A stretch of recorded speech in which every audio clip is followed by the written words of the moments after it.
I moved to South Dakota about 5 years ago. It was the first time I'd ever lived alone, and honestly, it was long overdue. My parents had been on my case for years about getting out of the house, and I finally caved. I'm not exactly a social butterfly, so the idea of living somewhere secluded actually appealed to me. The house I found was in one of the snowier parts of the state, tucked away on a stretch of land where the nearest neighbor was a solid walk away. That was fine by me. For the most part, that's exactly what I got. The first few years were uneventful in the best way possible. I kept to myself, went to work, came home, and didn't bother anyone. I never introduced myself to any of the neighbors, partly because I'm just not that kind of person, and partly because there wasn't much of a compelling reason to do so. The houses out there are so spread apart that you could go weeks without seeing another soul. Everything changed one afternoon in early February. I was at work when the snow started coming down. At first, it was nothing unusual, but within an hour, it had escalated into something else entirely. The wind picked up, visibility dropped to almost nothing, and the roads started getting dangerous. My boss eventually told everyone to head home before conditions got any worse. I drive a lifted truck, so I wasn't too worried about making it back. I've driven through plenty of bad weather before, and the truck has always handled it well. Still, there were certain sections of the drive that had me a little concerned. By the time I finally pulled into my driveway, I was just relieved to be home, but when I went to unlock my front door, I realized it was frozen solid. I stood there for a second, processing what was happening, then tried again, but it wouldn't budge. I didn't have a lighter on me or anything else that could generate enough heat to thaw the mechanism. I tried breathing on it, cupping my hands around it, even banging on it a few times out of frustration. None of it worked. I walked back to my truck and sat there, not sure what to do. The heater was blasting, and I told myself I'd just wait out the storm. Maybe it would die down in an hour or two and I could figure something out. But as I sat there watching through the windshield, the snow only seemed to fall harder. After maybe 10 minutes, I realized I was making a mistake. The longer I waited, the worse things were going to get. My truck was already half buried, and even with the lift, I doubted I'd be able to get back out of the driveway. So now, driving wasn't even an option anymore. I didn't have anyone to call. I didn't know any of my neighbors, and my parents were hours away. I tried to drive the truck out of there, but like I suspected, it was stuck. My only real option was to walk to one of the neighboring houses and ask for help. I hated the idea of it, showing up at some stranger's door asking them to take me in, but I didn't have another choice. Staying in my truck all night wasn't going to work. The gas would eventually run out, and then I'd be sitting in a freezing metal box in the middle of a blizzard. The closest house was still pretty far away, probably a quarter mile or so. By the time I reached it, I was shivering uncontrollably. It was a tiny one-story house, and even through the blowing snow, I could tell it was in rough shape. I knocked on the front door as loud as I could. I waited for a good minute, and I was just about to turn away and try the next house, when the door swung open so violently, I actually took a step back. The man standing there looked around 50 years old, with a very nondescript face. He looked at me for a second without saying anything, then introduced himself as Joe. I explained my situation and he nodded slowly, stepping aside to let me in. I should have felt relieved, but something about him felt off from the start. It was hard to pinpoint at first. The house was warm, which was all I really cared about in the moment. He offered me a seat on the couch and sat across from me in a worn-out armchair. We made small talk for a few minutes, or at least I tried to. He answered my questions, but his attention seemed to be somewhere else entirely. His eyes kept darting around the room, from me to the floor to the ceiling to somewhere over his shoulder. It was like he couldn't focus on any one thing for more than a few seconds. At first, I thought maybe he was just nervous about having a stranger in his house. That would have been understandable, but the longer we sat there, the more unsettled I became. He couldn't focus on the conversation either. He'd be mid-sentence and then just trail off, staring at a spot in the wall like he was looking through it. I decided I wanted as little interaction with this guy as possible. I told him I was exhausted and asked if I could just get some sleep. He seemed almost relieved by the suggestion and pointed to the couch, saying I could crash there for the night. I asked if we could turn out the light, and he flicked off the lamp without argument. But he didn't leave. He just stood there in the doorway for what felt like a full minute, not saying anything, not even moving. I lay on the couch with my eyes half closed, trying to look like I was already drifting off. Eventually, after this long, uncomfortable pause, he finally receded down the hallway toward what I assumed was his bedroom. I really did try to sleep. I was exhausted, and the couch was actually more comfortable than I expected. But I couldn't shake the feeling that something was deeply wrong. Every time I closed my eyes, I started to drift off and then jolt awake, convinced I heard something. About an hour in, I actually did start hearing things. It took me a few seconds to realize that the thumping and scraping sounds were coming from above me. At first, I told myself it was just snow shifting on the roof. That happens all the time in heavy storms. But these sounds were different, somehow. That didn't make any sense, though. The house was one story. There was no upstairs floor for anyone to be walking around on. I lay there, staring at the ceiling, trying to convince myself there was a rational explanation. The sounds continued for several minutes, sporadic but persistent. And then, without warning, there was a thump that was considerably louder than all the previous ones. It was so sudden and so forceful that I shot upright on the couch, and as soon as I sat up, I saw him. Joe was standing in the doorway again. He must have been there for a while, just watching me in the dark, because I hadn't heard him come back. My skin started feeling itchy. I opened my mouth to say something, but before I could get a word out, he literally charged at me. He jumped over the back of the couch and tackled me to the floor. The next few seconds were pure chaos. We rolled around on the carpet, and I realized he was trying to put me in a chokehold. He was stronger than he looked, and for a moment, I thought I wasn't going to be able to get him off. I kept resisting, and he started yelling. He screamed at me to stop fighting. He kept referencing this her, like I was supposed to know what he was talking about. He said she was lonely, and something about how she would find me good company. I wasn't thinking about that, though. I was fighting for my life. I finally managed to get enough leverage to shove him off me. I scrambled to my feet, grabbed my coat, and ran for the front door. I didn't even put my coat on. I was too terrified to waste any more time. Behind me, I heard that crazy fuck scream something. I'm pretty sure he said, "She's not gonna be happy," or some insane shit along those lines. I ran and didn't stop until I reached the next house. The family who answered the door were normal people, a husband and wife from the looks of it. They took one look at me and pulled me inside without asking questions. I slept on their couch that night. The next morning, I woke up to the wife, who introduced herself as Kathy. She was making everyone coffee. The three of us sat at the kitchen table, and I told them what happened. As soon as I described the house, the husband, whose name was Brandon, interrupted me. He asked if it was Joe. I said yes, and he just nodded, like he wasn't surprised at all. He told me that Joe had been a problem in the area for years, but then he told me something that gave my skin that itchy feeling again. About a decade earlier, Joe's wife had disappeared. There was never any official investigation. Nothing was ever proven, but most people in the area suspected he killed her. The body was never found. I immediately connected the dots, but kept my mouth shut for whatever reason. I still have no idea why I didn't speak up. I did end up reporting my experience to the police, but I don't think they ever did anything to deal with it. The scariest part is that I still live in the same house 3 years later.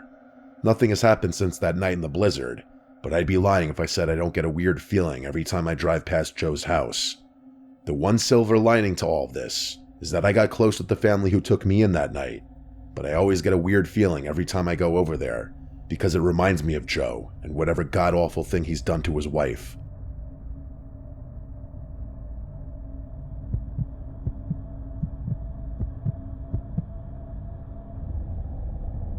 This happened last winter during one of the worst blizzards I can remember. I'm 27 and live alone in a small rental house in upstate New York. I work remotely in finance, which sounds fancier than it is. Mostly, I just sit at my desk and stare at spreadsheets all day. The point is, I rarely have a reason to leave the house during the week. Some weeks, I don't leave at all. Anyway, the local news has been hyping up this blizzard for days.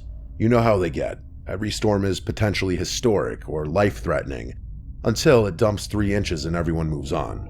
But this one actually looked serious. The weather alerts were telling people to stay off the roads unless absolutely necessary, stock up on essentials, all that. So I went grocery shopping that morning, grabbing enough food to last me through the weekend, and then I settled in for what I assumed would be a boring few days of working from home. The snow started in the mid-afternoon, and by around 8 p.m., I could barely see past my front porch. I spent most of the evening on my couch, half watching TV and half listening to the wind howl outside. It's a specific kind of sound, wind during a blizzard, not like a summer storm where it comes and goes. This was constant, like the house was inside a tunnel. At around 10:30, I heard a new sound. It was kind of like a loud thud, followed by this dragging sound, sort of like something heavy being pulled across wood. I figured a tree branch had come down. There are a few old oaks near my driveway, and with all that snow and wind, it wouldn't be surprising if one of them dropped a limb. About 15 minutes later, though, I heard a car horn. It wasn't a normal honk. It was weak and intermittent, almost like someone had tapped the horn on accident. I went to my front window and looked out. There was a vehicle stopped near the end of my driveway.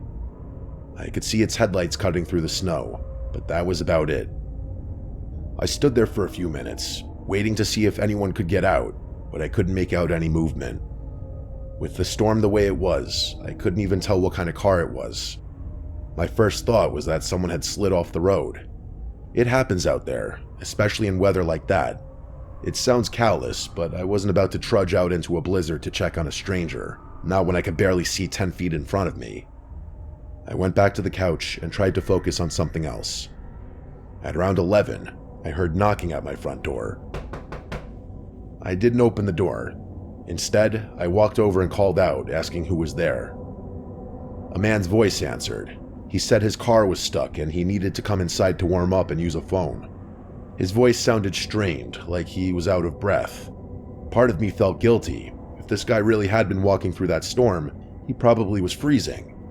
But another part of me still wasn't fully ready to just open my door to a stranger in the middle of the night. Instead of opening the door fully, I cracked it, making sure to keep the security chain locked. The man on my porch was covered in snow, like to a laughable extent. It was caked on his jacket, his shoulders, his hair. He was shorter than me, and he was visibly shivering. He said his phone had died and that he'd been walking for some time, trying to find a house with lights on. I was just about to open the door when I noticed his boots. I don't know what made me look down, but I did. And here's the thing. His boots were clean. Like, clean and dry, too. If this guy had really been walking through a blizzard for any length of time, his boots should have been caked with snow and ice as well. Hell, mine get like that just walking to my car. I felt something cold settle in my stomach that had nothing to do with the weather. I told him again that I would call for help and make sure someone came for him. He asked me to be let in again, more firmly this time. I didn't respond. I just closed the door and locked it. I could hear him say something on the other side, but I was already walking to get my phone. I called 911 and explained the situation. While I was on the line with the operator, I heard footsteps move from my porch to the side of my house, toward the back. The operator told me to stay inside and keep all the doors locked. She said police were being dispatched, but warned me that response times might be delayed because of the weather. I moved to a side window and peeked out, not wanting him to see me. The man was standing near the corner of my house, maybe 15 feet away. He wasn't moving, he was just standing there looking up at the windows. A few minutes later, I heard banging on my back door. Like someone was trying to break through. The whole door was shaking in its frame. I grabbed a knife from the kitchen and retreated to my bedroom. I locked the door behind me and stood a few feet from the door. The banging stopped after maybe a minute. I don't know how long I stood there. It felt like hours, but it was probably closer to 20 minutes. At some point, I heard the car horn again, the same one from earlier, but this time it was one long, continuous honk. Luckily, the police arrived shortly after that. They found a vehicle partially buried in a snowbank, but it was further down the road than where I'd seen the headlights. The engine was cold when they checked it, not warm like it would have been if someone had recently been driving it. Here's the part that still gets me. The officers told me there were no footprints leading from the vehicle to my house. Apparently the snow was undisturbed between the car and my property. There were footsteps leading down my driveway and around my house, but they stopped at the driveway like someone had been driving a separate car. The police searched the area but didn't find anyone. The next morning, after the storm had passed and the sun was out, I went outside to look around. To my horror, there were muddy handprints on the exterior of my bedroom window, which definitely hadn't been there when the police searched the property. It was like the person had come back after they had left, or had been hiding and never left in the first place. A few days later, I found out that another house about half a mile away had been broken into during the storm. The homeowner wasn't there at the time, so no one was hurt, but the strange part was that nothing was reported stolen. Whoever broke in didn't take anything. Why anyone would break into a house during a blizzard and not even steal anything is beyond me. It's almost like whoever did wasn't trying to rob the place, but do something else. I know the whole incident doesn't sound that scary, but I can't help but feel like whoever was trying to get into my house, probably the same person that broke into the other house, was there to do something sinister. I'm just glad I didn't open my door.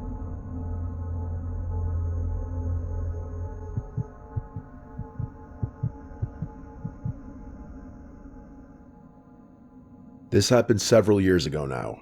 I have told maybe 3 people about it: my wife, my brother, and one close friend who I knew wouldn't think I was losing my mind. I'm telling it here because I still don't have an explanation, and at this point, I've accepted that I probably never will. I'm 34, and I live in British Columbia. For most of my 20s, I was a professional skier, alpine racing mostly. I competed nationally for about 6 years before my body started telling me it was time to stop. Nothing dramatic like a career-ending injury or anything, just the accumulation of wear and tear that happens when you've been throwing yourself down mountains since you were a kid. I stepped away from competition when I was 26, which felt like the right call at the time and still does. But retiring from competitive skiing doesn't mean you stop skiing. If anything, it freed me up to do the kind of skiing I actually loved, backcountry stuff away from the resorts and crowds. I say all this not to brag, but to establish that I knew what I was doing out there. I was avalanche trained, certified in wilderness first aid, and familiar with every protocol you're supposed to follow when you're skiing alone in remote terrain. I'd done dozens of solo trips in the backcountry without incident. The plan that day was simple. I was going to hit a remote range a few hours north of where I lived, a spot I'd skied before, actually. The weather forecast was calling for light snowfall, maybe a few inches, but nothing that would prevent a day trip. I checked the avalanche conditions the night before and again that morning. Everything looked manageable. I got to the mountain just after sunrise, strapped on my gear, and started skidding uphill. The snowfall started picking up while I was climbing, which wasn't unusual, but the wind had changed too. It was coming from a different direction than the forecast had predicted, and it was stronger than it should have been. Visibility was also dropping much faster than I was comfortable with. The smart move would have been to just turn around immediately, but I was already at the top of a line I'd been looking forward to all week. I told myself just one run and then I'd call it early. I've replayed that decision 1,000 times since then, and before you say it, yes, I know it was stupid. I know experienced people die all the time in the backcountry because they make exactly the kind of call I made that day. I knew it then too, but I did it anyway. The descent started fine. The pitch was manageable, and I was skiing conservatively just to be extra safe. About 2/3 of the way down the mountain, though, the worst possible thing happened. If you've never been caught in an avalanche, it's hard to describe how fast it happens. 1 second you're in control, the next you're just not. It's not the same thing as wiping out or even catching an edge. The snow moves, and you have no choice but to move with it. I got lucky. The avalanche wasn't big, probably a class 2, which was enough to knock me off my skis, but not enough to bury me. I tumbled maybe 30 or 40 yards before I slammed into something solid. Slammed as in instant deceleration. I don't even know what it was, rocks probably, or maybe a tree buried under the snowpack, but all I remember in that moment was the feeling in my left leg. I remember just lying there, trying to convince myself everything was alright, but it wasn't. My skis had released, that was good, that's what they were supposed to do, but one of them had tumbled further downhill, and I had no idea where it ended up. I tried to stand and immediately collapsed. The pain in my leg was unimaginable. I can't even begin to describe it. I managed to get myself into a sitting position and took stock of the situation. The snow was still seemingly getting worse too, which meant I was likely in the opening moments of a blizzard. But the worst part was obviously my leg. I couldn't put much weight on it. which meant I couldn't ski out even if I found my other ski. My options were limited. I had 3 choices. 2 of them were suicide, and the third wasn't much better. I could stay where I was and hope someone came looking for me, but only one person knew where I was that day, and he wouldn't have assumed something was wrong for at least a few hours. I could try to dig and wait out the storm, but I didn't have the supplies for an overnight and the temperature was dropping. Or I could start moving, painfully and slowly, to try and cover as much ground as possible before conditions got even worse. I chose to move. It's not like I had much of a choice. I secured what was left of my gear and started limping downhill, using the one pole that was miraculously still in my hand as a makeshift crutch. Every step sent pain shooting through my leg, but I had to keep moving. As for the snow, my prediction turned out to be correct. It only got worse, and at that point it was falling so heavily that I could barely see. I was ignoring the pain in my leg, focusing on moving as fast as I could and wondering whether I was going to die out there, when I heard something behind me. At first, I thought the adrenaline was finally getting to my head and overwhelming my brain. That was genuinely my first thought, that I was becoming delirious in my final moments before passing out. But I turned around anyway, and what I saw confirmed that I was hallucinating. There was another skier moving downhill toward me. I can't describe it, but seeing him emerging from the snow filled me with an emotion that has no word. I was skeptical as to whether what I was seeing was even real, simultaneously relieved and terrified that there was another person out there, and something else.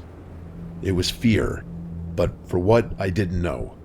He reached me within a few minutes. He was alone and backcountry equipped like me. He pulled off his helmet to readjust his goggles and asked if I was hurt, and I told him what happened. Without wasting a second, he moved up to my side and let me put my arm around his shoulder. We started moving together. Like I said before, I felt something that I couldn't explain. There was something beyond the adrenaline, pain, relief, and confusion. It didn't feel like a normal interaction. It felt like he hadn't stumbled upon me by accident, as crazy as that sounds. We talked about the basic stuff, most of which I don't remember, but there was one thing he said that stayed with me for whatever reason. He told me he hadn't used his legs in a long time, and it was nice to get back on solid ground. I didn't really know what he meant by that. I assumed he was talking in some ski jargon I didn't know. I laughed and we kept going. At one point, I had to stop. I remember this exact moment like it was yesterday. I leaned against a tree and closed my eyes for literally 4 seconds, and when I opened them, he was gone. There was no one there, but unless he buried himself in the snow, there was really nowhere for anyone to go either. I yelled for him, what else was I gonna do? But no one called back. I started looking at the snow in the immediate area, thinking maybe he had gotten buried.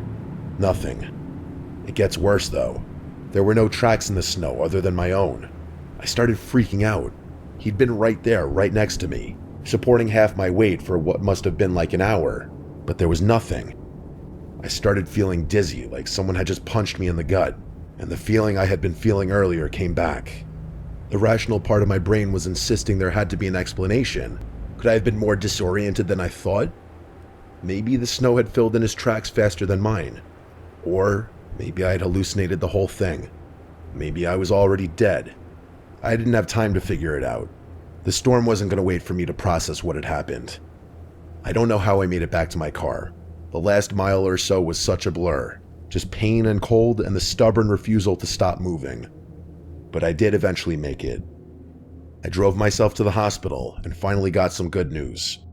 The doctor told me my leg was severely sprained but not broken. They told me I got incredibly lucky. Fast forward to a few days later and I'm still recovering at home, but I can't stop thinking about one thing. That other skier, where he'd come from, where he'd gone, why there hadn't been any tracks. I kept telling myself I'd figure it out eventually, but I think that was mostly wish casting. I was combing through some local skier-centric website, something I do often, and that's when I stumbled upon something terrifying. It was a story about a fatal backcountry skiing incident. A man who'd been lost in a storm a few weeks prior. It had happened on the same mountain range, and authorities hadn't been able to find a body. The worst had been assumed. There were no photographs of the man on the article, and when I searched up his name, I didn't find any Facebook or Instagram profiles or anything of the nature. So I can't compare the man I saw on the mountain to the man in the article, but it's still a chilling coincidence nonetheless. I choose to believe the shock and hypothermia were causing me to hallucinate and my memory playing tricks on me. Maybe my brain constructed something to convince me that I wasn't alone on the mountain, but I remember his shoulder under my arm. I remember feeling him helping me down the mountain. There's no way I could have moved that fast by myself. I still ski, but I haven't gone alone since then. I still have no idea what helped me off that mountain.